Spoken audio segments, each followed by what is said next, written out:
O folo fatu ma fatalo fatu Samoa ile le vanga o le afiafi.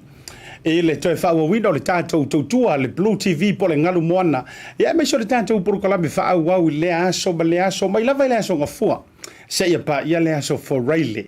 Ia o le tautai iae whaiva o sio tātou turu o tautai iae ma le manuia, tautai iae ma le malo, lava singa sa whenga iai. Ia moi o nou tau wha marunu atu ba, tau asu fo i o vai marunu pu e ngalanga o le o tātou i tū la o tātou whaveai. Ia, e wha mai au po masani ia i le atunu o e na o na whisuisu ia i au whainga e tu mauare whaavai. O le taimi ia o tātou wawea amata, o le taimi fo ua tuaina tātou amata. A e tu mau lava le tātou porukalame e le mawhai o na suia. I le aso ma le aso. Ia whatalo whatu, mau wholo whatu asiata. Ma le tātou o unanga, le tauta ia e alau BluTV. Tu ina sa o atu le nei taimi na ua savarivalin vau le wanti ua 5 minute wa te nei le tu lai wha. E le taimi a mantou i New Zealand. Tu ina sa o atu rabatu ofisa i marukau i au kila ni nei. Mantango fie le tau, au le lei le tau. E o e susulu mantango fie le la e le vevela e le matua malulu foi.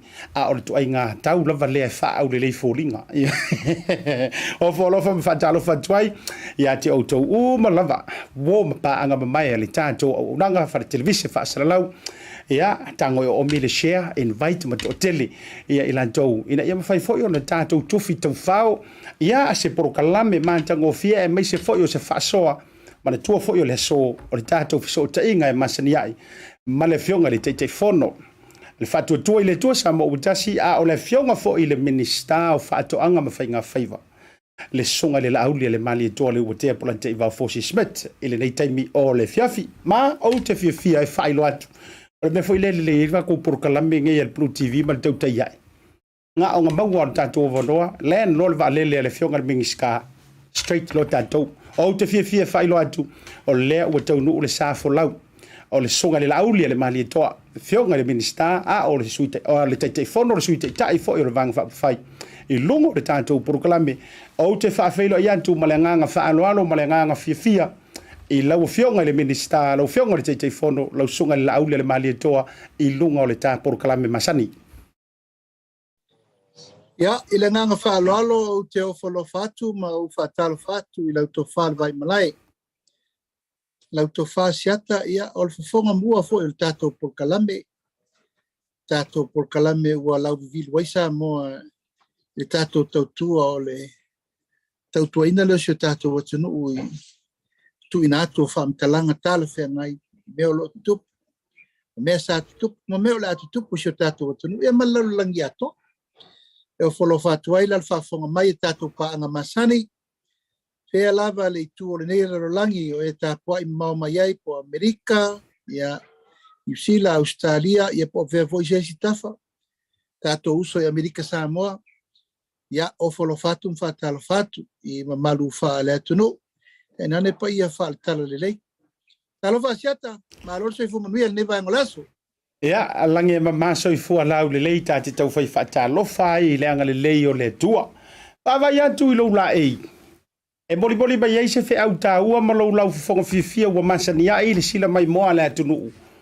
E a tānta mai o lo solonga le lei ma ta oto i lango tonu si o tātou watunu. E a malina yaso. Ia, vai ane le mai ai fo i o le whanauso si o tātou watunu lau whionga. E leo leo te muri tai atu iau sauno ngai, e le tauna wha lei fōringa nei. O mātou la tau leo so tele le tai au. E pe wha ua udi fōre le umalona whai le metau sami o lau. E nai vairo le pero kiona me. E peo kiona le pupula o me Ia, olo le lei me masiata. Ai lava le tai au na le la, i le ala whai mai fōi o si tātou atunu. Langi le lei le aso.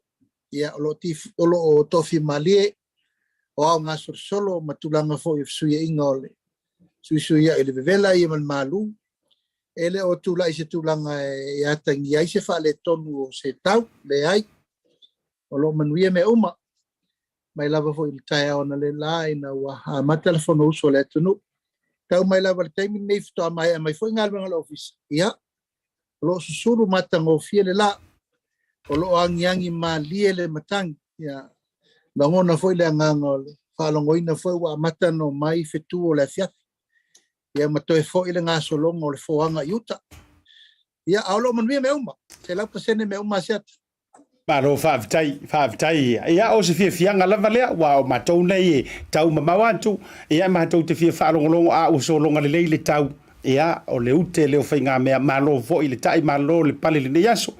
Tomu antu whaafisili le reivanga o le afiafi, nato le tau mo moi mata upu lau tele ta pa ise finangalo lau fionga le te teifono.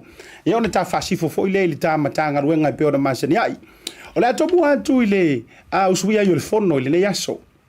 Ia male mata upu la wa lunga sa fa moe atoa mai le la foi le mtango le neiva yaso le asolua ia na matua tuli matai uma le to tele ia ole se tulanga wa ta oto mai ai ia ai mai se foi o le tau tata mai ia le fai unga pe ona tau talia le fionga le fonfitalai male mata upu ia le to tau pauina pe to tau nanaina ia fa fulu tavae ia tulanga foi ia ila ua swafa foi o ila ua o lea e afua ile nei mata upu to tonu o le pale mene o le fauna isa uno alo fionga le teitei fono lea se tulanga la tamai o fia fo o ia ile vaenga lea ia o nei le tai au na toi usui ele fono uso Samoa le tulai a foleiva e peisa tolo po mai ai le asfarele le lava yaso ia ona toe faila i o saunoanga le fionga fo le fonfitalai o nei le afoleiva nei le tai au e toe usui ele fono uso Samoa Io nei l'alta le sa matalo iai pe un tolpo ma le sfreile. Ya a sa fata tia I fo I mani au lape o lana saunong. E winga nta upu lewa e fsiringia. Au filava asiata o lo manino le tulanga o le forsanga le fionga le fonfitalai nei. Ona o le aso a vareile. Sa polo ina ia o atu I le afiafia na nafi tau le fa. Wata unu mai la tali tustusia. e winga i le whaitionga le ua momori mai e le fionga i le sui pare bia. O le fiafila na nafi o te mautinoa e a whaifo le whau tau nuu ia tali tustusia le nei. Ia sa iaila le tali tonunga foi le whapeta te atulo nei. Ia ona fola sia rola i o le whaiunga le whangfitalai po la lisi la sanga. O a peo tātou e muri ta i lava i le whasolonga po le process. O lo ta pena le fionga le whangfitalai le isa sina si filme na o ia lava. Ia le mai tau le whaiunga na saunoa i e whangfitalai ina nei.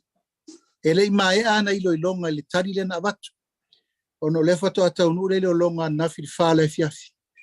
Ia masalo e le tai lava le tai whaari ma ono fitu wadu iwa suzu tasi lua tolu whaari ma ono fitu. Na sulima i tula. Sulima i tula na tau nu wail tari a awal whangwhetalai. Ia o te loe o le o te mai tau lona fina ngalo. E tau na atoa se taimi le lei e au i eipo se lusu whai tula. La ngai tau nu le whaale fiafi e tal se furu pouto o whaal whangwhetalai. O le no winga le tai lava la na sai di ringa. O le lau te loa ui o te mtau tali tonu la na whai unga la na whaine. Taupea se i ato le se lusu whai tula o le no winga. Tai au la le la fola il fionga le whai unga le whangwhetalai. Ma o tua ia manga masani. Siata ai mai tau tato fono lea ua matua usi a le tulanga o talanoanga. No mo fa tope, no mo fa natinati, ya no mo alu fa solo atoa, ya no mo alu fa le tapasa. O mena le yai, le wa fa fonga yai le tau manga o le fono le nei aso. Tolu aso tolu pole fono se fai tau multu la fono le nei lepa mala manuia. Ena sisila mai le fina ngalo le fa alia no le mot. Na o sa no nga mana yai e fa longo tuge. Le tu tau le na.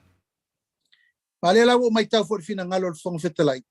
E le tai lava suli mai tu la le por suli tu la fo le na mai pep. E ono fata tope isa na fa unga le tari mai. E utua ia.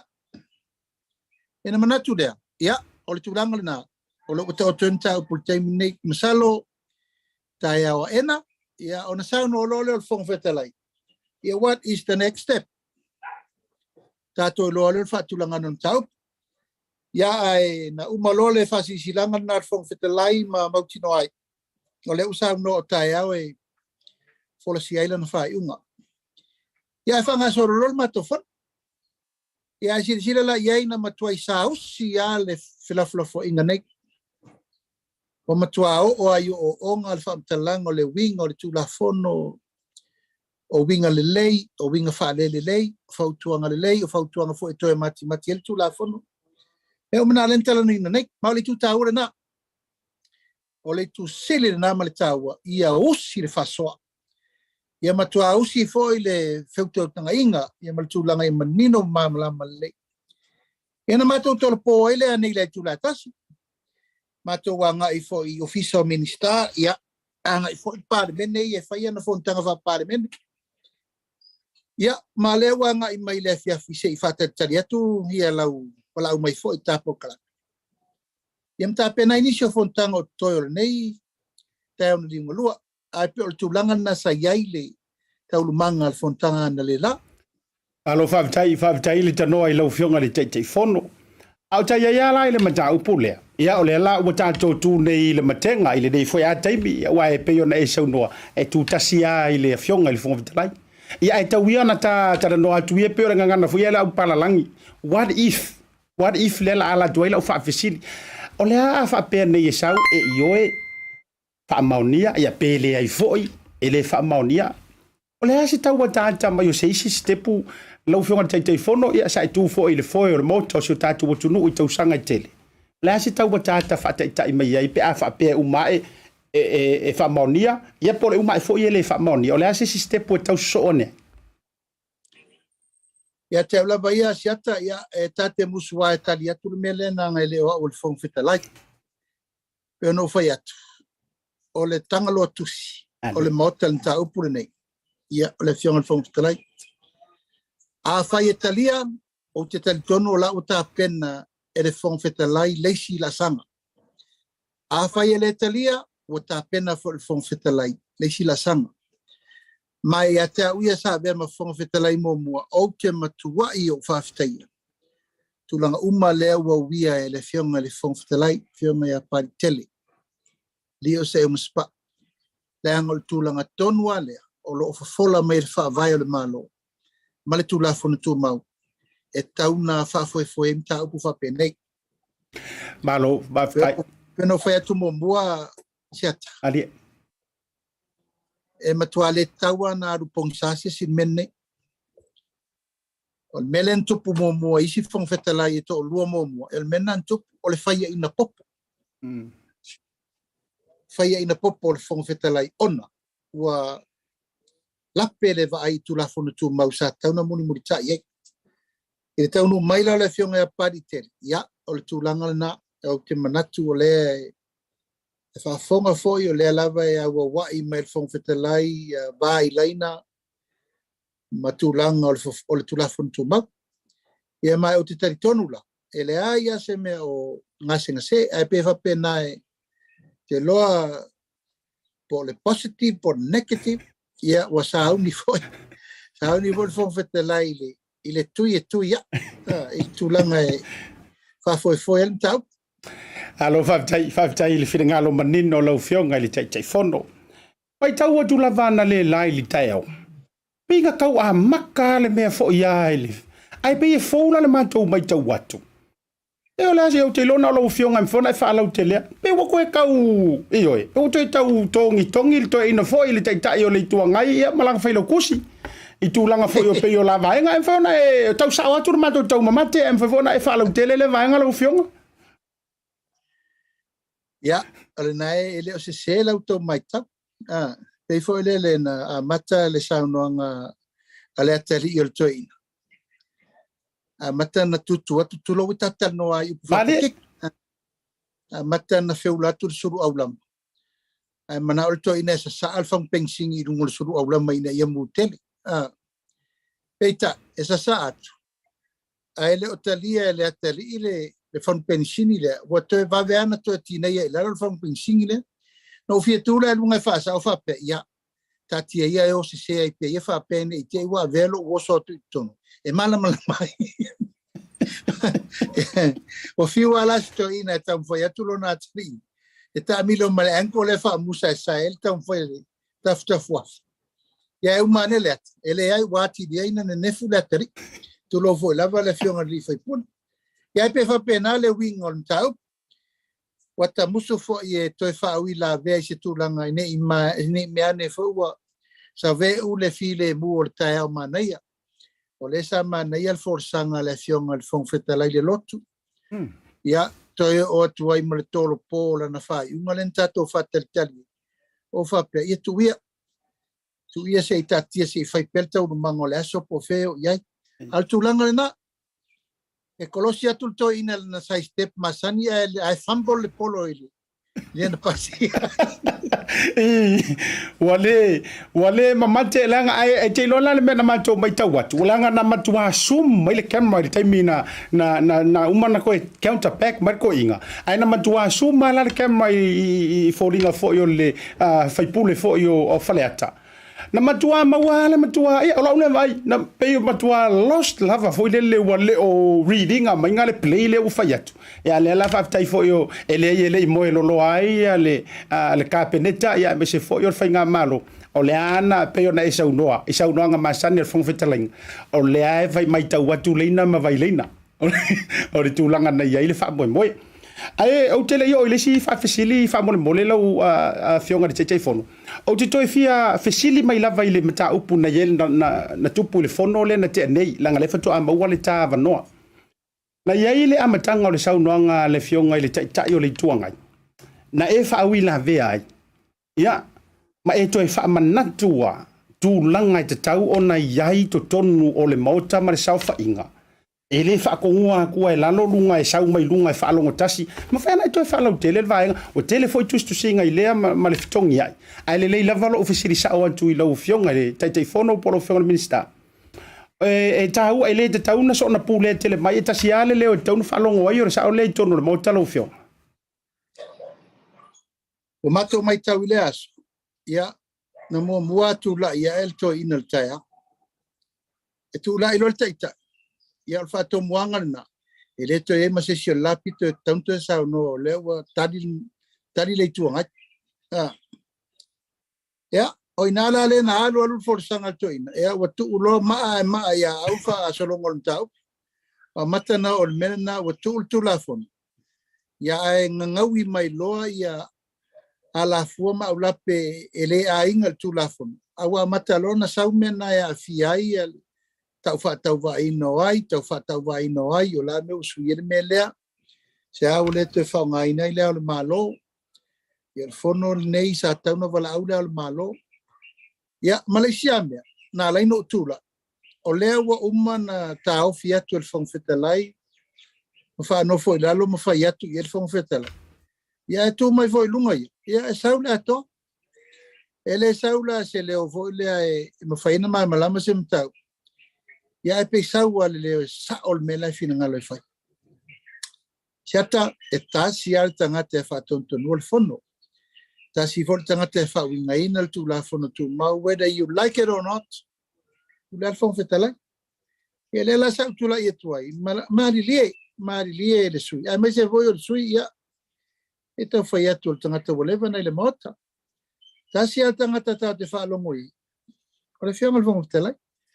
Ia pe lai whai atu al fong whetalai. Ia lai sau fo le akor ka vale.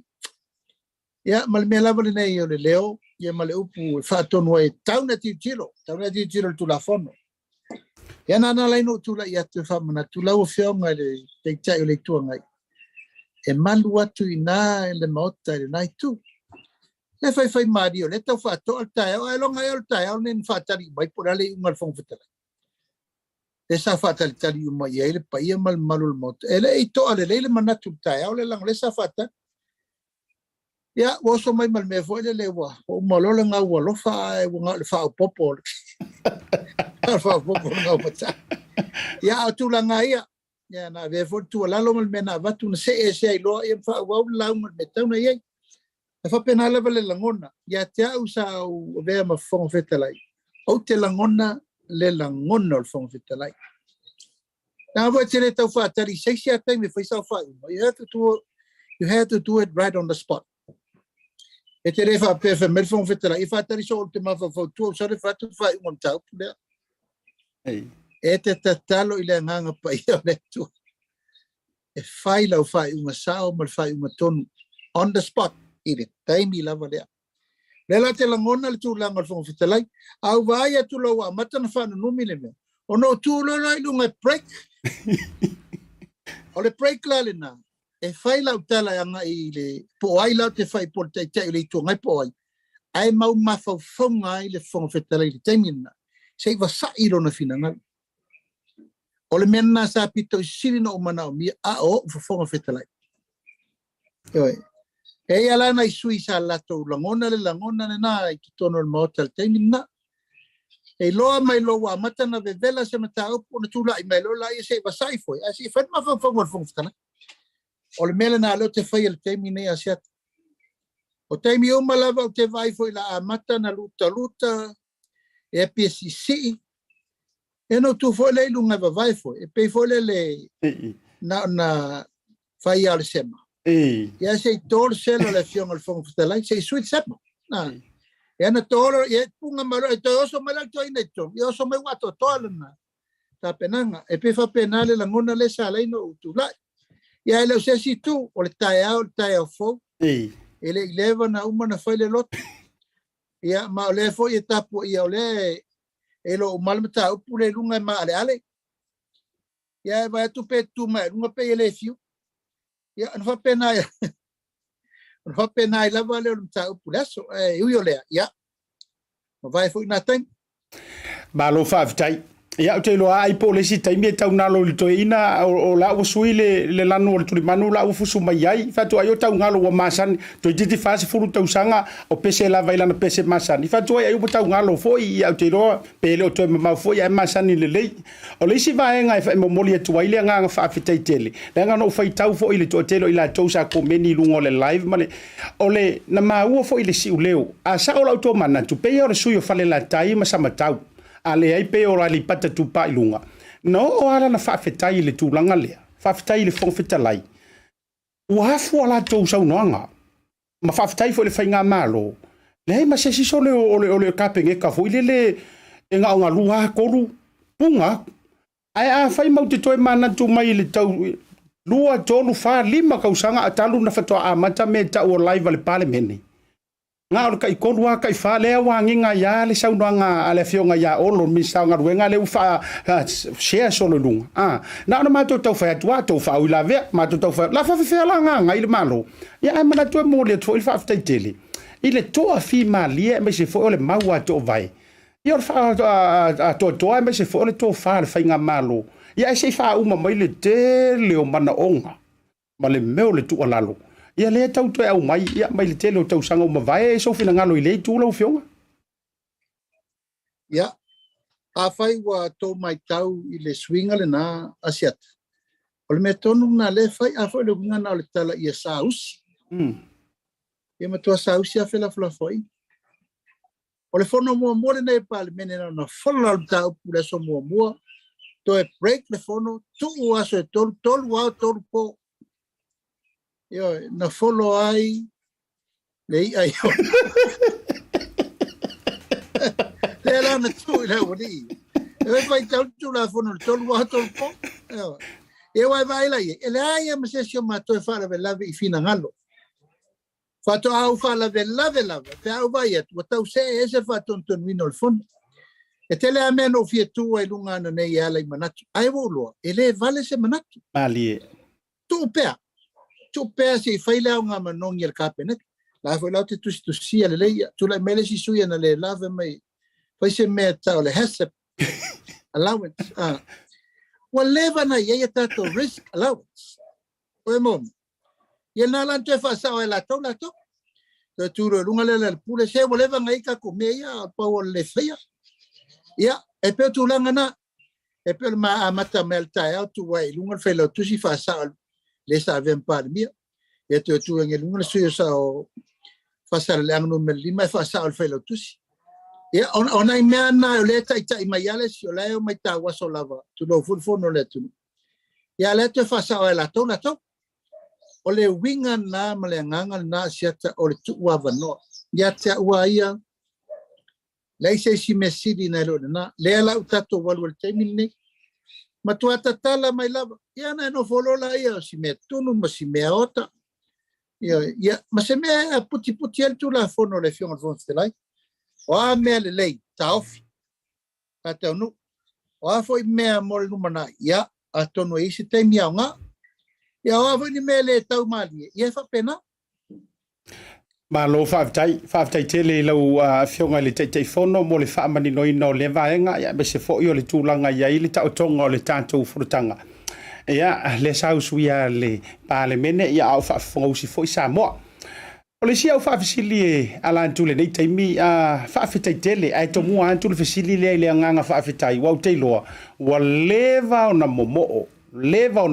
o Samoa ya tunu ifafo ia e toi fia maua se nei ava noa e mawhai ona malanga atu se iasi le tatou atu no o matafi whau atu a lea ua manino yurungalu le malelenga le fionga ili tamaitai pāle mia ia o lea laua a matauna te tala mai iyo e ae o ani nai tūlanga o isolation se mwhai ona e whaalau tele whaamole lau fionga le teitei whono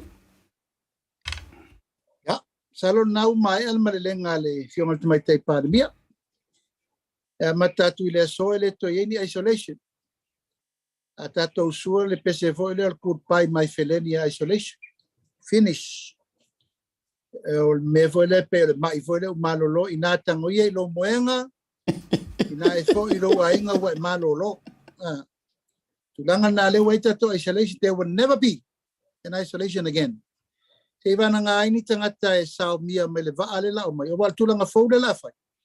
Ia fai lau testa e tele iosol vaa lele. So fai lau testa e tele ian vaa lele. Ia le ngata le nā o le whātaunu unga. Te vana ngā ni tangata fui e o mai nei. Pai fai lau testa e tele iosol vaa lele. Pai fai lau testa e taunu mai whanua.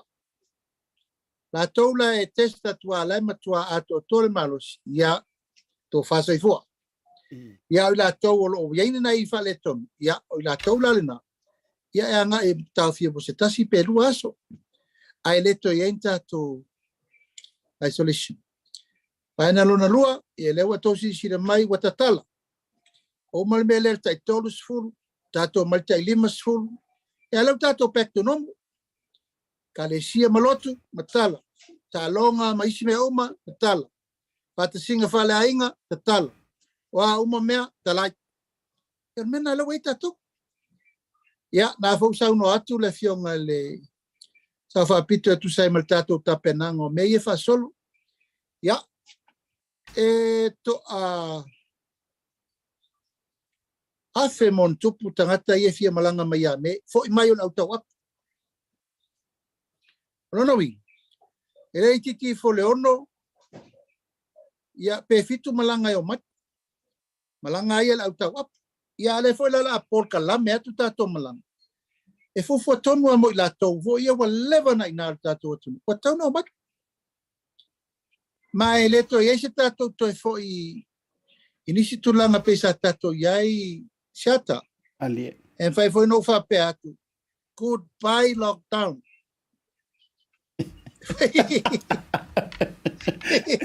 Ka fa tusa nele wa sa no iai le fionga le tamai tai parmia. Awal mele la matua fa ma losi ai tato pui puinga wea lau tarifofonga fai tui fata milo le tulanga masani mele wea yali infai pule take care tato ya na malola ia ai per tulanga nasiat a fai te fio matai e te sauloa e fio sao isat patia e le to ia ian tulanga lo to sauma e tono fonofo ia pia o tu tupu e fo inis fara velaf a lo fio sao isat patia na malola ia a fai fo yo lewa ta look forward for e per me fo le welcome to Samoa welcome home ia e fa pe mai fo lau sao no welcome to Auckland on mena la ita to we welcome each other mena la tato ye e fai ma vi ingo le tua siata e wa leva na tato polok you know what afia vaiat ya matato militino ma feilo ya tulanga lena ya e fa fitai o le la tup e pa wala le me lo fa solo fe tana inga le tala ina pa fa fenga yo fe malanga inga o Amerika, Australia, o New Zealand, o Hawaii, Amerika Samoa. Amerika Samoa le amatal vai aso nek. Fere lei va alele, o va alalo, fe wai tangata. Ia, wasi sira lai, ile la tato fa solo atu lava, tato watu a ia ele tatala, ia ma ave ese lom faitoa. Leto in faitoa la matala fa solo ato. Palo fa fetai e au te loa i o le taimia na umai le malelenga le whionga i le tamai tai pale mia. E o ke whalongo tu, e o laile upulea ma le tino, le upule walongo i tino me tangi le lei i oi. I lo fo le taimi lea o lea o watula au tau mawhai fo i le te loe toi tutupu i lo uru vane le whaafonga le tunu. E ka ke la kumasaka, e o fo inga i loa wha pewa talat wo o kuru po o lea tatou Samoa, ai ui o lea. Whaftai whatou whala inga o lea whesoso ani telefoi. I le atina. Kei loe kasi arka kalanga lea lau whionga te whono ma kou pala. Kei loe koe kawa a koa i ali tau sanga lea na ioi, na tau toe tau mawhai e li tamau a ingo si o tātou tunu ula asa saa atu i Samoa. Le sosia mara tamau a ingo i la tau. Ia, mana tōre lava lau taimi, malia maia, ioi.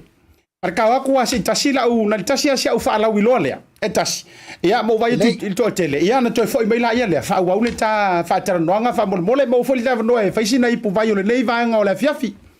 Aftai, wha pena no fai. Ia, wha au le tātou prokalame, pia mai ali tātou wha lau i loa le nei.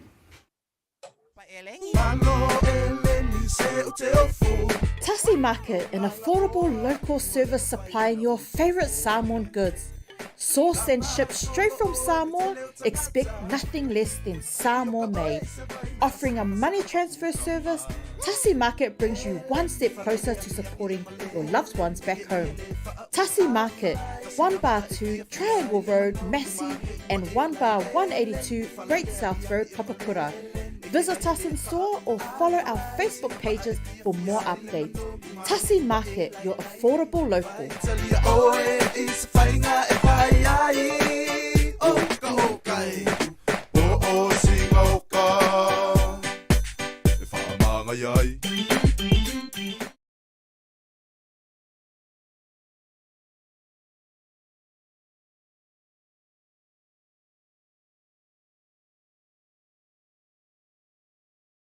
So e whaatalo whantu i le mai moanga le rei taimi o le afiafi ia moniso i la tau le na tau fasili mai le tātou live i lungo le tātou Facebook. Ia na o sita mai vaenga le na tau whaalu fisasi au lungo le YouTube le lavana whaau ma uke i le tātou whaantaratala noanga. Toi foi mai ai o tā whaatala noala o fionga i le minister o whaatoanga polo fionga le te fono. O lea ua maua o whasea le sa avea ma loia sili. Ale malo ma fa pe mai ia o le fea le fa malo lo le sa fa malo lo ia o tai before tu la mai le foi ia tai lo ia se le mato mai tau ma sila le lalolangi a to i ben tutupu ia em fa ona ta paso fina ngalo lo fionga te fono o le aso fina ngalo tau ia se va en o sa o ile fa se ama ma le tangi o le o tu la mai fa mo le lo fionga ia fa stai asiata o lo vole la lo langi nei sa o al tangata i lona manatu e sa o foi le fina ngalo ma le fai unga al fainga mano na fai ona ele la titi le mai tau al fainga malo i mafu anga na la yon fa malo lo mala towin fa malo lo ile vai ma mau la al fainga malo ele na al paula ta puna nga ile fai unga na fai e isi mata o pele i lote alfa misinonga lena mafuai tangi le wa mai ai isi mata o pele i lote ai o maltemini e afiai le ripoti le fa talini el pan mene le fa pe te portai au ya tulanga na ya e yai pe le tangata le yai lona fina ngalo le tapenango me umana i le fo sa ve mano i si le tato malo e le tala mal falolo lango tamali umola tuno ai mana tua e ai ale lai na tosi ai le sa o mal se e le fa pe foi la se fai una fatanga fai na time ele le titi lango fai una na matua i lau liu yer kapeneta na fai una le feito ta sia yo se fulu lua ma fa finangalo tofa mal fa tanga male fionga te mai te pare mia ma tau te lau li wai i fufonga umalava ina nei me ane wa mauluma se siro na langon ai me lai muri mai tueri tai uma mai fa fol ma fuanga na lai ona fesilingia le au nanga le wale sa vari tonu realo tu la fon male usta ia tu langa o le savalinga o le fatino ino tute kon kalate fa tu la fon o tau siele malo Yo lea. Ya, pure lava le tangata i lona finangalo pe no vai atu siata. Al tulanga la vai al tula i le malo. Ele fai meta o mate.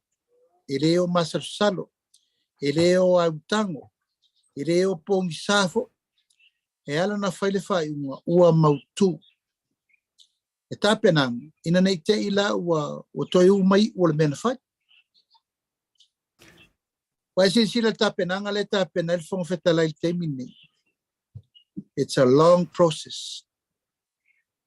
Ayo ol taunu ungalelei ona la savalia alal tulafon. Papena voila mele. Ya peno foi atu ia eleta ta mia ya tau tangata. Lona le nafina ngalo toyanga i mai pesili le mea. Ya peno foi atu. O le fato atau fa i wi unta misanga mo mua. Au te lo se furuta misanga. Ya, la tala na ai pe no foi atu e tumur fa lalo. fai al fina ngalo le me tangatai a o io te tula il mele u fai fina ngalo le malo tau filava na sanga tonu fina ngalo le malo ta sei ave fol fam sino wa at the end of the day ena si sira mai ave umalato umai mal mato tertununga lato umai afia le sabe ma fon fitalai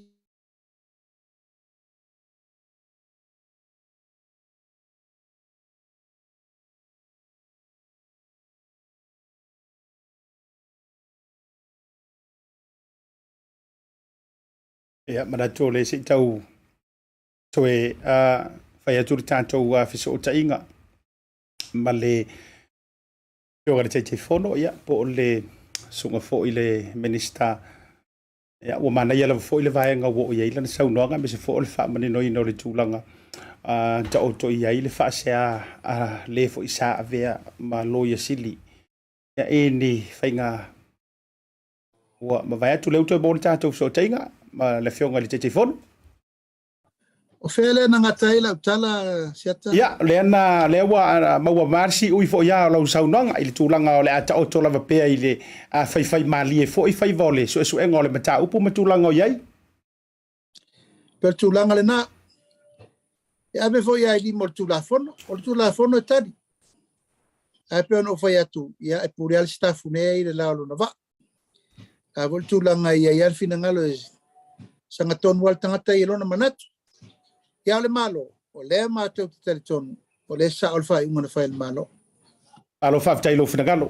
O toi fesilingi a le tūlanga i le miliona. Ta la mo poloketi e tū malo e 5 ma le tasi. Le ana to iai fo ia nisi o fesu ia inga mo le saonga le mu ma le mautu ma le mausali. Ia maina ia wha wai. Au le nei lava fo ia fetongi ia i wha soio tua oi. Ia i le tali mai fo ia le itua ngai ma le teitai ma i la tau. E mwhai ala e toe wha manino le vaisua le wha mole lo fionga. O le mele o mai tau Asiata. E le mana na o ia le vaenga le i te tonu i tu malo e langolango le chapipi.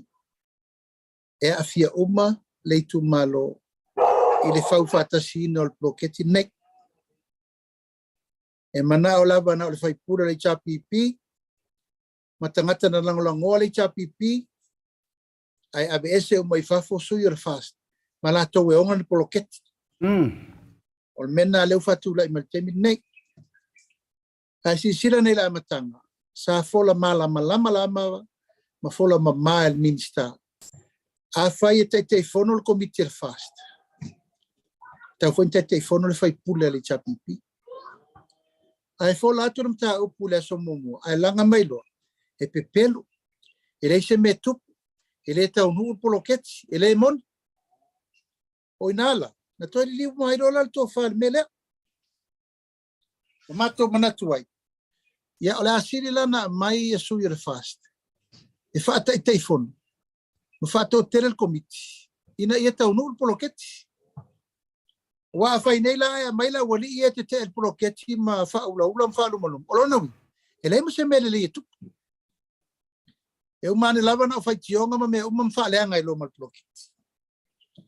E na fitu na ia le fionga limit time se fol ma committee. O vote tono le steering committee. O committee la. O mato fa mani e te fono al sui re chapipi.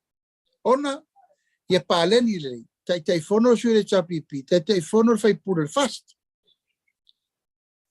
Al fa punga al committee le e tu malo le chapipi. O le a fa sui tai fono ai le sui il fast, le na palo, te le menuia. Ia ma fia foi la sui langolango il fast. Ina ia matua pa leni deli. Le tala no ino mta upu tu tono il committee da.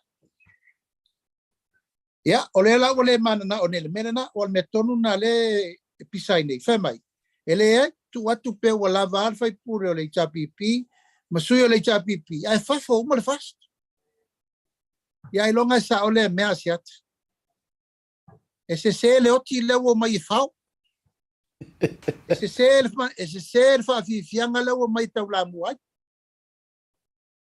a fai o sui o fa sala la mu le fa la lole na ola tona e ona le me e fe lo foi la pena fa pe ele Ele fata wemo mo vava o mtau.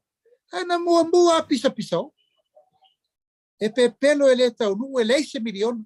Ia vai mai lava se wa mo ia nele mea. Ia le lava langa mai ne. O lau tu o lalo.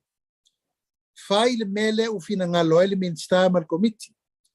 Awa ale ala to le savalia tu langa ia sia te fengo fia le mea. O le leio se committee fai ale tu malo e fia te. Ai sia manuau. Sei matua o leio o nga u matua I tasi le no pel mesa maseni. Ia fai le melna. Ale taimi le nei o le tu I fa for o le ona le fale ie ai to fare le camela I tono fale. E leo se mea tala fe ngai menna. Mal menna le ve sia nei. E fo tau fai tu lava fa pula. O sale. Ia ale ai to mai le I ma fa. E pe fa pena se langona me tonu na le tupu e ma fuai fe se I fina ngalo manatu malangona ia tau si ia o se tapu ia usta ia fa vai u fa tol fa malo fa tino malo fa fitai e sa o kara lo makua tatou sa vai e feri I loko kangaka ani foi fa ba wala tunu e alo wingo la tatala ia o le unga fo I tau failona ala tau si ia ilona manatu to tasi ala afia I uma male tu malo ia ona fanga solo le isi tu malo ia wo ia ile tasi male lango sua fai ia ai pihai nai lava ia na uma fo ila ia le fa pe mai wole ai mai mau va no ma tau fo ile mo nga ma tau le tu watu ia tu fa fo mai tau watu ia talo fai fo ina I tau ainga mana ia inga waitele au le tangata ia au le la au. Ia talo fai na yo ta ainga fo I ma ainga umole mamalu le tunu o lo I nei tu malo la afia fua le ma veve le fua ia eu le. Talo si ia taulu. Ia ai o mai inga fai le tulanga o le ufatati antu le matanga luenga. Ia tau to ila ia le I tulanga. Wa si le fia si at. Sa o le upo le lo metua sa taua. E talo fai te inoi. E gelo. E fai no fotane atu e mau polo tu sitina. Ai peia se meu avau. Tala na lo metua. O se talo fai te inoi. Ia fai kuru meo lo mai faul me ale si. O lo mai foi faul polo ke ti ale si. O le mana ala langai e sui o tato fast. Ai wale ai si manuo so le. O mai tato ngalo e fata. Si Paulo le wala escueli pa leni ia te fa te mo kala simoni ai. O le fa mala matu e langa o la tau na matu sava vari fatas. Ma lo fa tai ia le na. Awala le tala fo ia le por kala me fa ia tu ia pe fa pete o misi wale ma wa sa no la na wa fo ia u I to u mai. Ia o le tala le to ina fo ile mata u tu ma lo ale on sai ma lo fo lo tele. Ia fa fita ia tu ta to tu ta pena ngole fo a. Ia o le Asiata mania wa le wa matala ia tatou watua oi fai malangatu ia ai o le ase tulanga o iai ta penanga ma le faolioli atu le tatou ono se fulu tausanga la ufionga ile te fono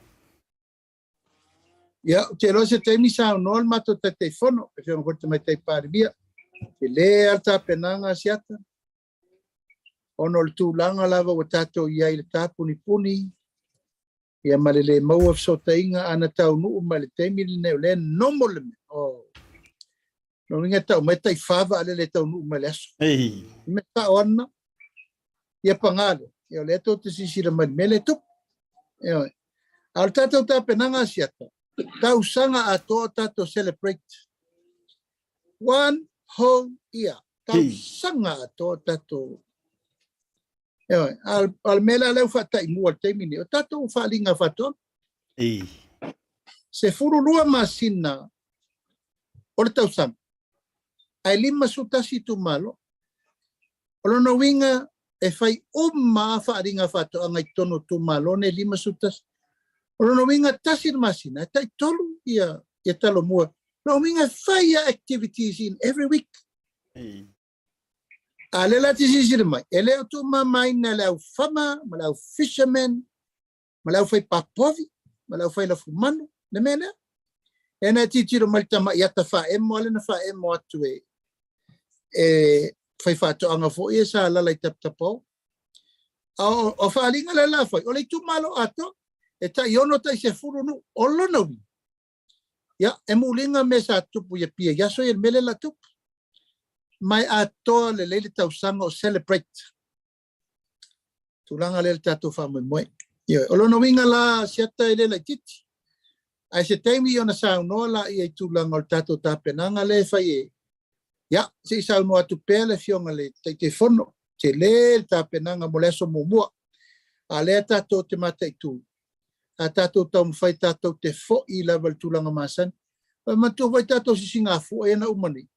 A mata o tolu aso. E na aru lea lua aso. E na aru lea tasi le aso. E na aru lea afa aso. E na aru lea kuata aso. Wasi sila meno e tato mta. Alu le fai ngor sum.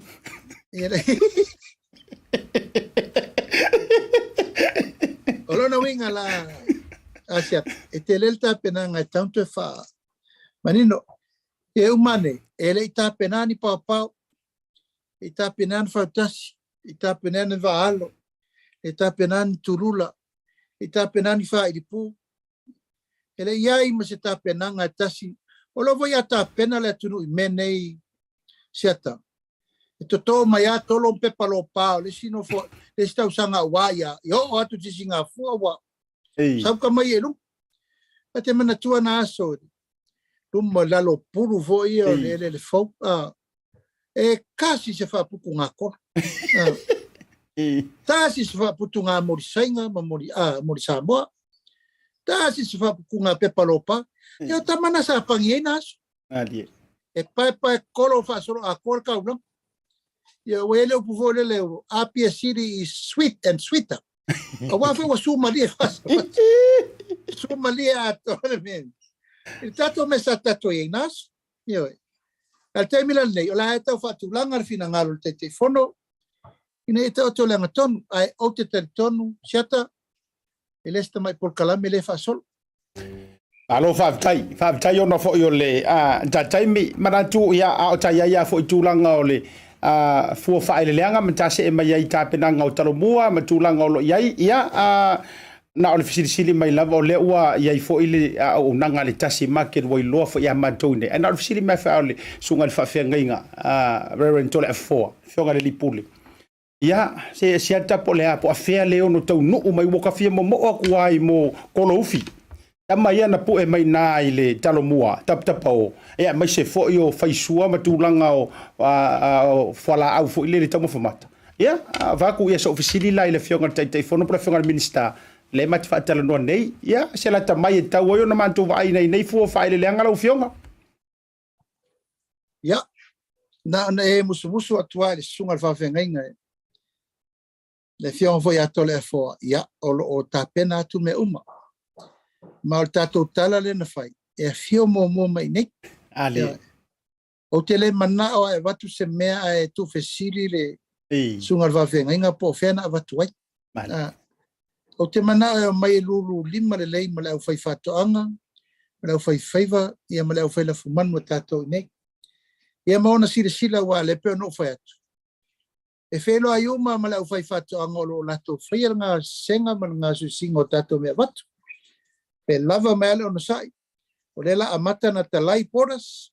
Ala atau mawhai lava se a wala siri na tau. E mamoli e tuaina i memori. Nei taim, e le na tia fo. Lo whaatali fo li malo tele o Amerika. Pato atau nu umai, vai aso ntea nei, i athi o pusa aisa te tele uma. O whaatu langa ai a wale storage. So e tau nei lunga umai tono. Lesi vai aso. Lua vai aso. Ta penanga lava ia. Ia mafuafuanga sio utumalo. E tāpenanga me ave umaiei e fuafa ele ngā lo utumalo. Wawo tāpena lava uia. E momori sao atua tāpenanga ale utumalo. Whapena foi la ia. Isi foi a fionga i disiri i fai pule. E la muar fai pule ia momori melo na utumalo. Ma le tūri tā ure na. I reto e whaalangolango lesi ia. Ai lo tutu pea le aola vea i el tato malo. Ia mara tutu e vai uma ia lo ni mele au ia malo se lau taito tasi ia pick up lo el tato malo na Ai longo atu le fionga i le sfafenga. E vili atu i le taimi e te rua feo sofi el vali. Iana rua mailo le se i toi whawhelo e mua tau walau ia le manu Samoa. Fo i le no fo i tuai. I toi whawhangu manu Samoa. E manga ia, e manga ia walau o moso. Ia mama nā mama tato me whasoso. Umana walau manu Samoa se whawhelo i sunga whawhengi. Tato ua vole ta walau vaia, walau foi vaia, le ne tino vai. E walau mamoso, ne mai mato ina se si la le wa fio mai le fionga vol tole fo. Ole tofinga le fionga tupu ya fonti, ya. Ole au manga bua le. Ali. Masanyo le tofi le tulu. Ole wa fio mai le watu uma fu fa le nga fa tau tapenanga ai memoria le nga fa tai. Siata whaftai fo i lau fionga lau to whalwai malai. Ono lewa noa fo i male sunga whawheneinga. Ono whai atu tatu tala. O awa noa nei. Se wa lewa na tamo mo o ia i sa wali mai whapea se alo le tulu. E sau whapea mai. Minister o au lea o mea ia lewa ta pena o whale o loa ia au mai lo o loa Samoa. Siata pala ngona lo wanga whaftai le tua langa lewa tali lo mana o sa lewa na ta whatani le whapea. Pala I titi e lalme leo tau o tau so market. A lewa. The market is coming back home to our people that needs the help the most, the farmers. El melana alfa malo si au vore nae. Pa si le mai le na so ile lau pai o le tau whainga nei whai whatonga I tap tapo. O whapea. Ta fio lai la pe ngo le tutua I matona. Ke manisi fo I o le au whatau I atunu mau. Le fo tau mo fai tu lava fo pito la au na exporters le ave temin nei. Ya ono o wala sa o mai sunga fa venga ya. Pa mo le fa o ya ila o nga fa tai. Le lava o fa le I pe o le ea le mana ia ma le nga fa tai. Ona o le tau tua le nei fo ia lo le tunu. Ona tu te fai toa wa fo le pai o la inga malosi ma le fale falu ngata nifa ma le malu ya safata ya o malu ta we na malu waile sunga ya tole fo fionga tole fo ya ta o fo isala fa ya ranga feng ta le li o le tu Balie. to o fi na e tausia tupu le tu o le matua ya to ya le pule ono isala fa ya o mo ngal leina la nga ya fu mai maunga manuia e malo lo mulmul se sunga fa fenga oso ya o matua I fa nga e tia ya o tangate it's a godly man Ali. o le o matua I ta pena I se wala sili ona fausia I se pa anga le e mai sa o ato le fo ave I lima o le au fai fatonga there's no middleman Ali. tulanga ina I fetaria ile manuia sa o ato le fo papa I ona au I tangate o le tu vai palpala mga lulu yaso uma soma ai molia tu mo nga lo fa venga talo malo si mai o le ala so te ru fe to fi fa tato fe vai ne Alo whaftai le saunanga mātanga o fie I oe moni au o nga fo ina whaalupe o le nau mati wa lewa na tau ma whai fo ia le sunga le whawhianga o le whionga fo le li whai bisinisi ia wai tele fo I pamukesi ma tūlanga whapena ai meise la fo le tūlanga le unanga le Tasi Market ia a ua fia le fo I tūlanga pe a o ina tau nuu ia nei fo I poloketi ai le ngata I lea o le mamalu lau tele o Samoa wa lewa na fia tofo le leo le pai Samoa mate ia ai o tātou lo whanua tau runga le whafisili ma whamai el tā por kalame ia o lena mai tau atu sa a fifio le whainga malo manisi o sui o le pālemene I le tatala ina o se tasi o whamoe tele a le kalesia le worship center te masalo a sao la utau mamate o le fale tele lava le nei wa fausia I tūlanga whaona po nei ia le fo isa a wailo fionga te telefono a so finangano I le vaenga ta penanga le kalesia ya manatu asiata nasa si le mai o se ngaluenga tele le nei ngaluenga mo le kalesia Yesu worship center ia wa o mai tau o iai o tal tonu o le paune o le fale tele fa penei wa fatu saina o se auditorium wa atoa uma iai me uma wa iai fo I male maru sa le e to tonu ua matua well fully facilitated mea uma e malulu no foa set up sound system, lighting system, a huge screen that guides the whole project, sound setup, soundproof, fully completed. Mailela titi 2 miliona tau bloket. Ya, ila uba ai male tirtilo ile mamao for your vision nei fo I to vine tono le tunu. Maotele mai eloa was de la savari lus mo tupu tau sanga talu ona fatula ile nei fo ekalesia ile tunu lava fo la tuta penanga mo Samoa na mata se vai ngai titi ile amatanga ile fionga ile apostolo ya vile vamo mafo e male fatua ya labina ya walu lava ma o tupu famo mo yo fo ile na mato mafuta ma William me fo ile youth for Christ sata afitai le tua na taimi sata ita yelo taulanga ya onga fa tuspaia ele fa ilonga ina se kalesia u falle altanga ia ona ole youth for Christ o inana ma wel maftanga ma le sunga William ma fatua yo walu le ya ai fa ali lo se fa linga moia e taulan fa tulanga le kalesia le ma o te taofio le kalesia pentecosto siri le tele Samoa yo mo leva na tau fai mai ana tina ile ngate le tiofa sala lau le lau fo sau le Kingdom TV ya sau I tulanga ile onga fa missionary ele we fa fo ole tulanga mo le wa yese kalesia matatu nei pe kalesia o mai no mai fa mali ale kalesia le na fa nau mai to tonu nei ono tato o langa fo isa tato wa o ina mai ekalesia fa violet au to el watu lai nei to el fa e ma to te lela na la India Sri Lanka o Pakistan male tele no una ele malala mal tala le o le ai o malala le worship center malala to wa o nga fa missionary le te le ai nei le youth for le worship center worldwide e uma lava la lo e uma le special team lo e uma le laula wa fono fa bito mal te fono su te fono te tupe worldwide o lo sala lau male la langi atoa ya Amerika New Zealand Australia Samoa tuela ele ai se vai pano ele yo ia tau mangole le kalesia le nei mai le ngang fa vitaila wa tamoli mawina foi Asiata la ngai fai ai foi la mata fale I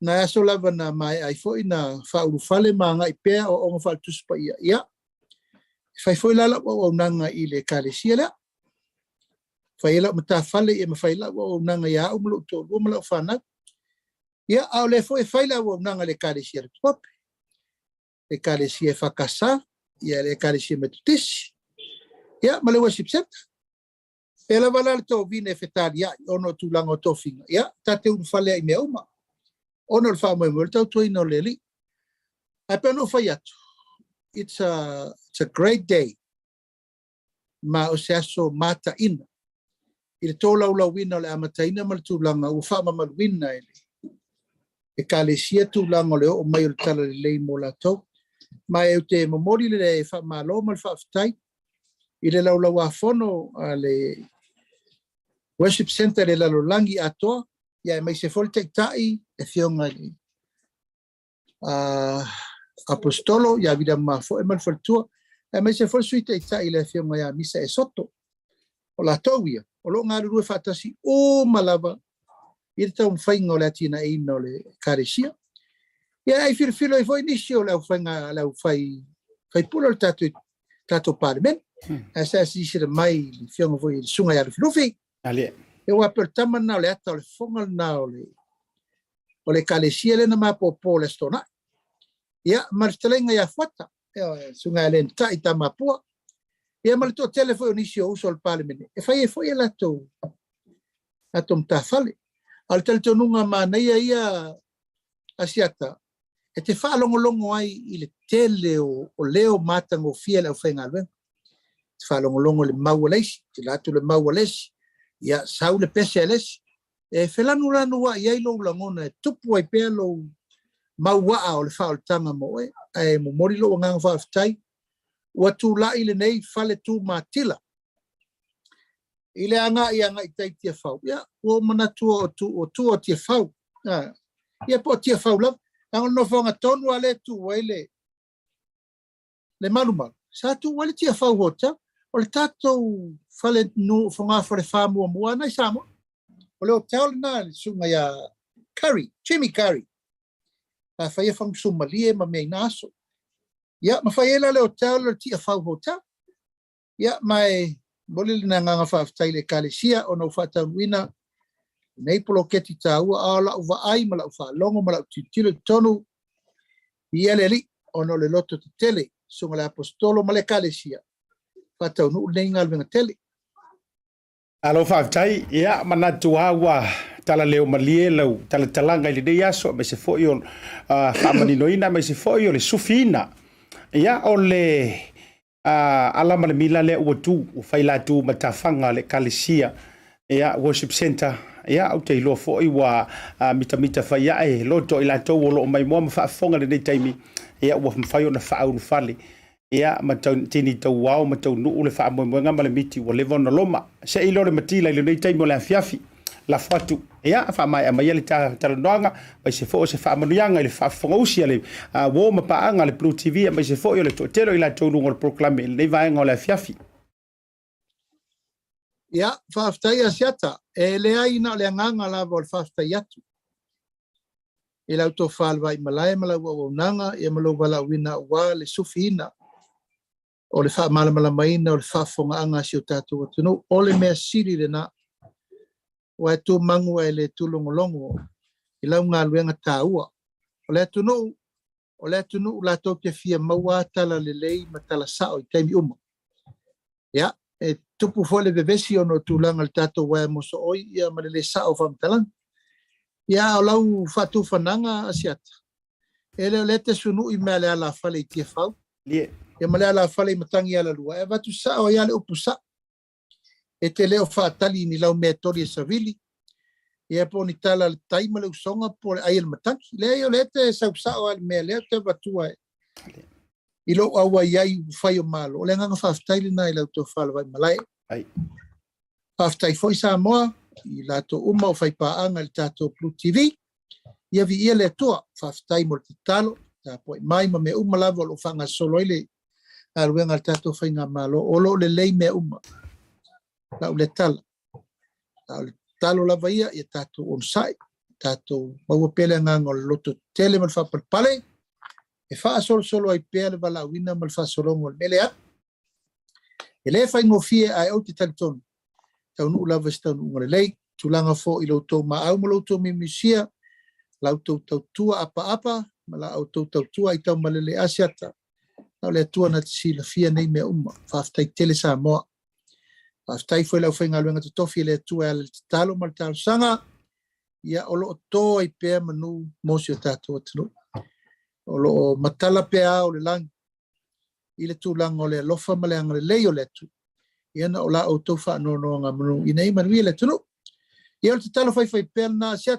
Mātou te talo atu. Tau te talo mai. Lo tau alofa tūlai. Whaaftai tele le whaloa.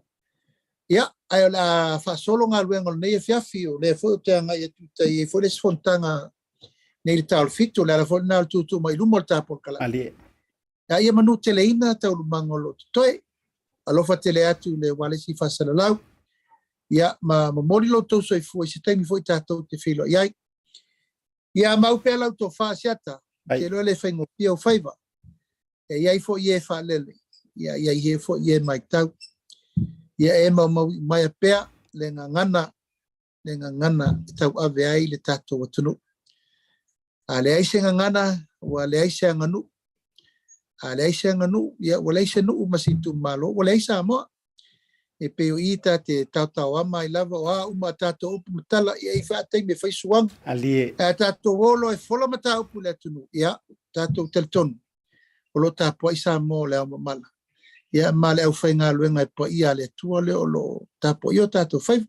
Manu te leina le nei a fiaf. Siata o te alofa te le atu. ai Whasoi fua mai manuia.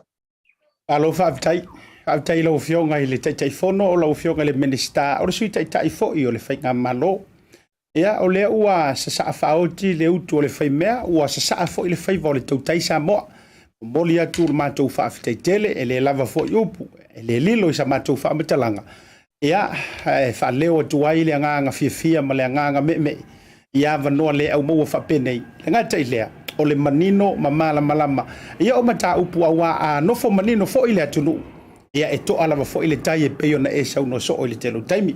Mātou lo whaanga memori atu e tawala atu I lau fionga le taitaifono e whaleo atu ai le fionga le tamaitai pālemia e meiso le pālemene a antore whakawitalai ma le fisa o whamasinonga e meiso si o tātou atunu a lofa te le atu. Tātou e whtapa I fo'i le lava yaso pe a momole atu ai lau soifua ma so mātou o lai mole nei taimi wha soifua ma ia whamanuia le tua. Soifua lau tō whāle vai malai manuia le fiat. Aftai. Ia sa mole na ua mai ale whaataltala noanga. Ia sa tuli matangau le tele lava o taimi e mai se fo'i ia sa na o se fo'i whae e le tau. Ia awa fo'i ia porokalame a le BluTV. Ia a o lea ua sao mauli. Pei fo'i o le la au le tamaitai. Ia o le fo'i ua talamata so o ai le fo'i a le Tautai. Ina ua whaatue le whanga I punga. Ai whaamalo le whanga wea le alofa o le tua. Lea ua whaewina I le tātou porokalame mātanga o fia fo'i. Ia ai mai se fo'i o nei tala. Tala le lei. Io, ele te fo'i peo le tala no whea toi le asona nafi. Le swinga o le ngō o le wharetua o le tupu fia. Ia manga le lei. Ia tala leo mali. O tala le lei o lo au mai mo si o tātou watunu. Wai le ia sesi. E le o tui le to'o. Ma te pai le atata ma susu elo na whaamalama. Ma fia whaalongo atu. O a mai le tapua inga si o tātou watunu. Wai me se fo'i o ainga. Whaafita iatu Samoa. E lau whasausaunga le neivanga o le fiafi. Whaafita iatu tangolo e o mi le share o le tātou porklame. Toi mamori lau whaamalo I tātou major sponsors o le tātou porklame le Tasi Market. Ia I nai Massey Road le ngata fo'i lea o Papakura. Maratua, le tātou whaapitoa. Se I whaate atu le tātou whaapitoa le nei. Mai le tātou Tasi Market. Ona whanga solo le nisi fo'i o whaapitoa. A nisi o tātou company langolango sua.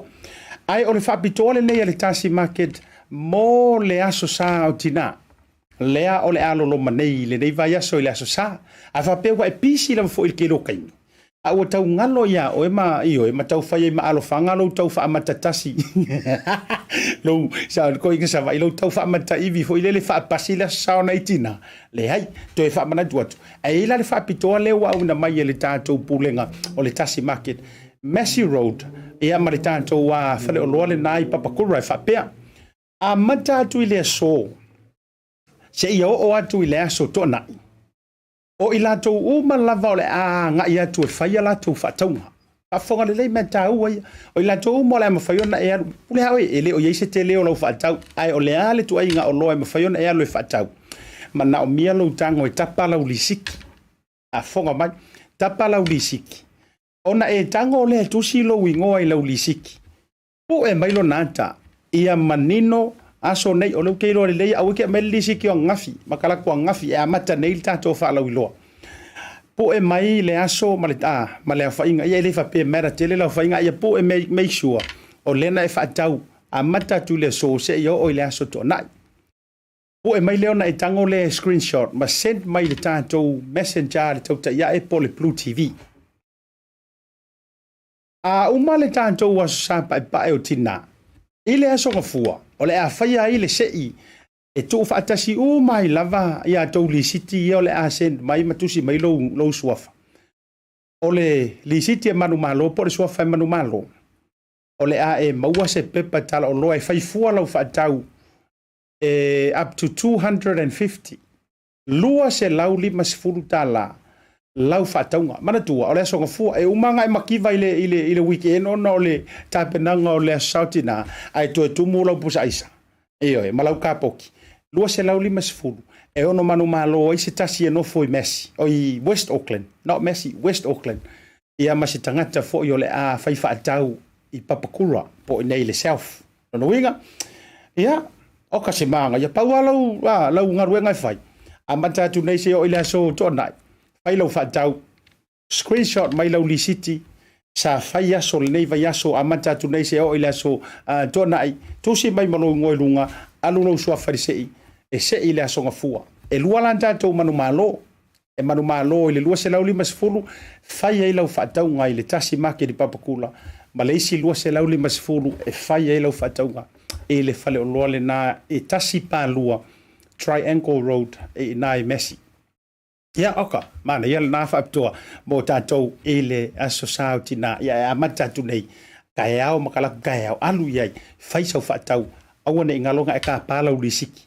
O ele le mai a e mai se di siki verso len ke lo no winga o lau lua se lau lima sful fo o verso len te so ye ko ke ka aru le anga ia Pacific 40 male talo fa voucher e le to e fa e lau iloina le o nanga ale dei fo ia tamali ia me se fo o le fritua le fionga lau pepe me se fo o le fritua falut Pacific 40 malo pepe fa tau le talo fa voucher ma le tua la fo hai le fa tau mole sautina. Lafo ai le lunch, ko kongi ai le pizza, mai le chotis pizza.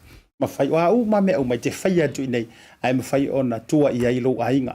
Ma le tua ai mana avitina ya tu langa tau i mataanga ma motels ma matafanga ai fai ai se papakiu pe o ai foi tamama tina ai fai se la weekend away. Em fona e fai lungo le tatou talo fa voucher ma lato o nanga so fa tasi ma le official to Samoa Pacific Family Health Group yonga ngalu le mana tamai tai pole vai fangalo na seri ma le lato fo ya o nanga o ne ngalo afa pe ele yai lava sau family doctors pe so tai ma ele sitala nei loa i le tatou o nanga pa ma le loto ai fa le lo so i fo malo loina Pacific Family Health Group i pemiwa ma le tatou la i nai way mouth Clinton. E ara ngata i leo le moto Samoa service stations. E mawhai fo i ona utu atu. Whao ngā le talo fa voucher ma le Pacific 40 e utu ai lau sa i nā e le pamukesi le moto Samoa. E ngata i leo le lato whale oloa mo au whaataunga o le alo atu i le aso sa o tina. O le au nangane nā ma le programe le tautea i le vanga le fiafi. A isi se ngangana o le tautamali la foi fonga vatele. Iyo. La foi fonga vatele. Matua tu la vayati o tau le na yaso. Ya, afa pe fo yo wala. Le fa le oina sau fa fasili de tu ina mai ya. Wakile ka ko fasili na avile le yaso ile uma ile fa yaso le tu tao. O sta tu so tinga ya marita tu ma lo ma sani. Au fa fo si umiri makele to fa so. Male to fa ya le tino le fonga le minister.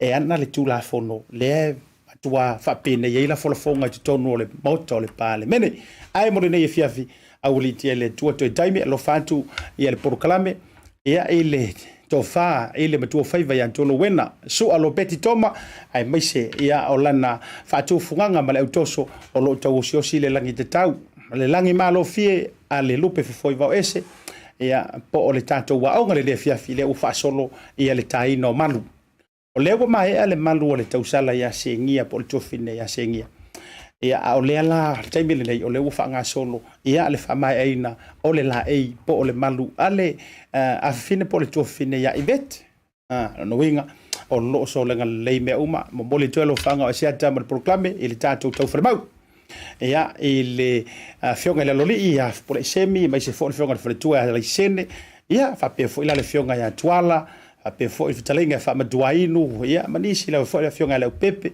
o to uma la voitino matua o lo le tato o pisa o le tolo fanga o proclame ia a o tau sa ilisa unga luenga le nei vai tau ioi o tele ne tau o valo ta fa o lungo social media e tau le se tupe e fa tau ini tara o telefoni madulanga fa pena a fa o tau sa ilisa u nga luenga fo i o lo sa iliani avano fa nga luenga ale seed le pamukesi le seed to inga si fila leta o le graveyard o le overnight tama foi le amata tu le afiafi o le iva afto amanalva por se te fa pena e manava le ono por fitu por valu taia afso tai le contact le tu na tu lunga fa na emaili pe ki text pe te messenger mai foi messenger mai le BluTV po le tau te yai e ma fai foi ia ona faatulaga i lea o se avanoa e fai ai lau faatalanoaga o loo saʻilia ni faatauʻoloa i le Tasi Market o loo tausaʻilia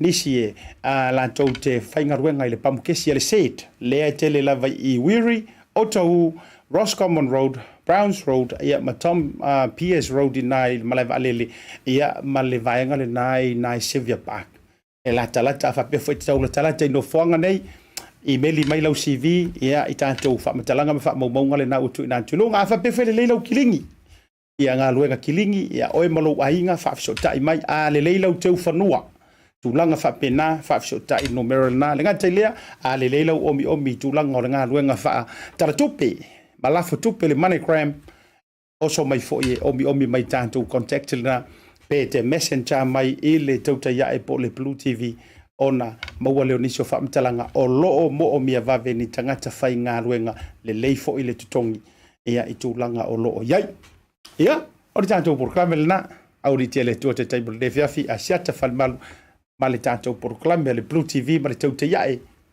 manuia taurumaga o lenei fiafi soifua ia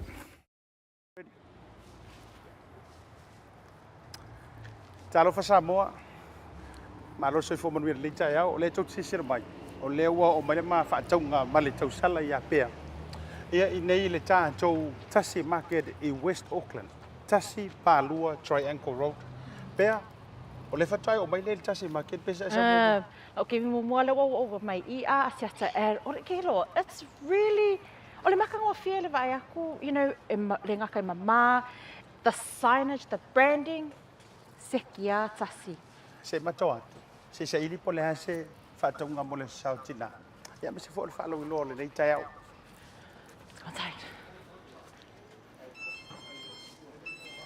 ia mana tua foi po pulear ka pe fai sanga mask pe le ke fu ke le men ko kala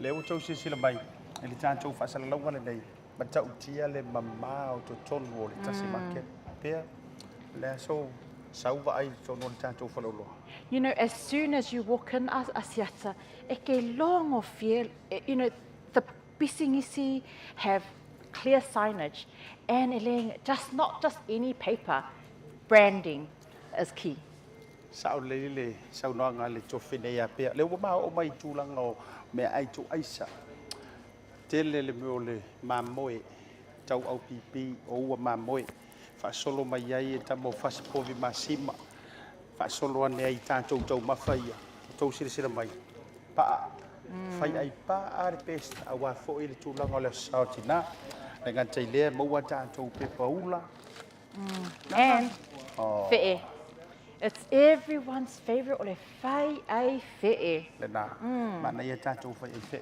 ia fe pe fai ai fe wa vai la le ko fa pe wo vela fai ai fe siu pipi tau mo fi so camino kwa piccola o le te fai tu Tasi le tau mafaua sila mai 2 kilo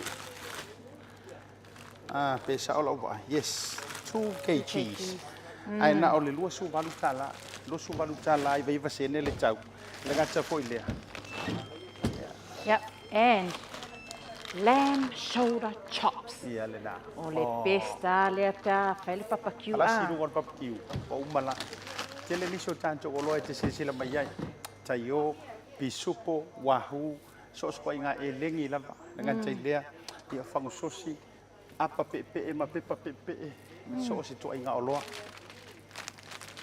sapasui it's one of the best you know my recipe faile sapasui for Mother's Day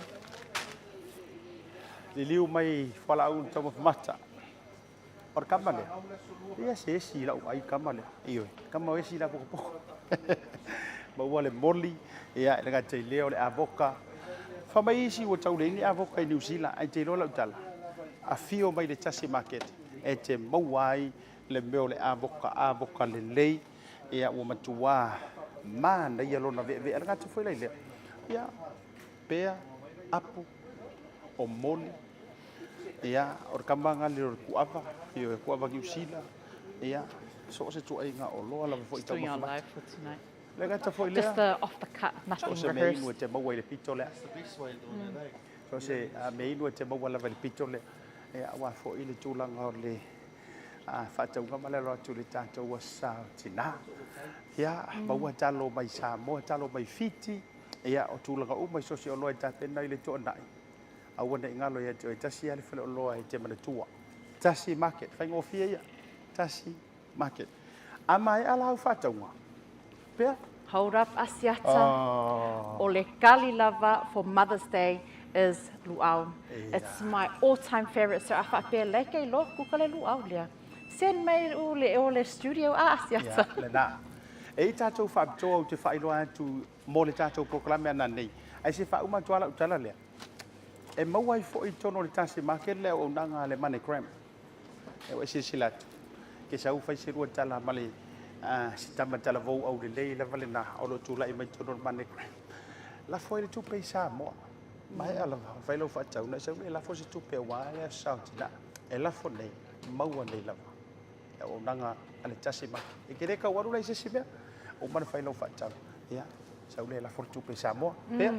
Te lo te le ta whaala urua nei taimi le asu. Yes, Asiata, the good thing about here Tasi Market, e maua ia bulk food. Because o kako, masanga got big family gatherings, so we need bulk food. So they sell the bulk items further at the back over there. Palo whaptai. Na maua taimi mantatala noa ai ma le to fine Samoa so atu mai tai ana le e whaingaruenga i tātou la la nei Tasi Pālua Massey Road. O le aso lulu la vai tele na tau luu mai ai lia lantou o loa fo ie au ina mai Fiti. Pei lau le talo pink fo ile le Fiti mai nisi ia o tātou o loa fo mai Samoa. Ia o ngorgei kai mi o loa tau uti le sau o tātou vaa. Ai o loa talitari lewa fo nisi o tātou o loa mai Samoa. Au loa maua le temi nei nisi o loa. Ai toi o seanga ia po se aso le lava ia so fo le masina fofo. O le ato ai tau ruu mai nisi o tātou o loa. Peila o ia, matulanga wha ese whapena. Ia, mo le taili. A whai tau sue, sau i nei i Triangle Road. 1.2 Triangle Road. Tuli manu tonu lava le roundabout le iai Don Park Road. Ma Triangle Road i Massey. They've also got a second location in Papakura, and their trading hours are from Monday to Saturday from 8 a.m. to 8 a.m. to 6 p.m. Ia, se whainga o ua whai pūlani ngai kai. Ia, mara te leo isi o lo, se whai mawhakau. Ai tātou wheloa iai, i se taimi nei le whale o loa, o lo te tala. Se wha ia le... Tāo leo no le a whiawhi. Rono winga o lo, lava lo taimi. E te whio matala au mai iai. Tasi Market. God bless. Paso forward.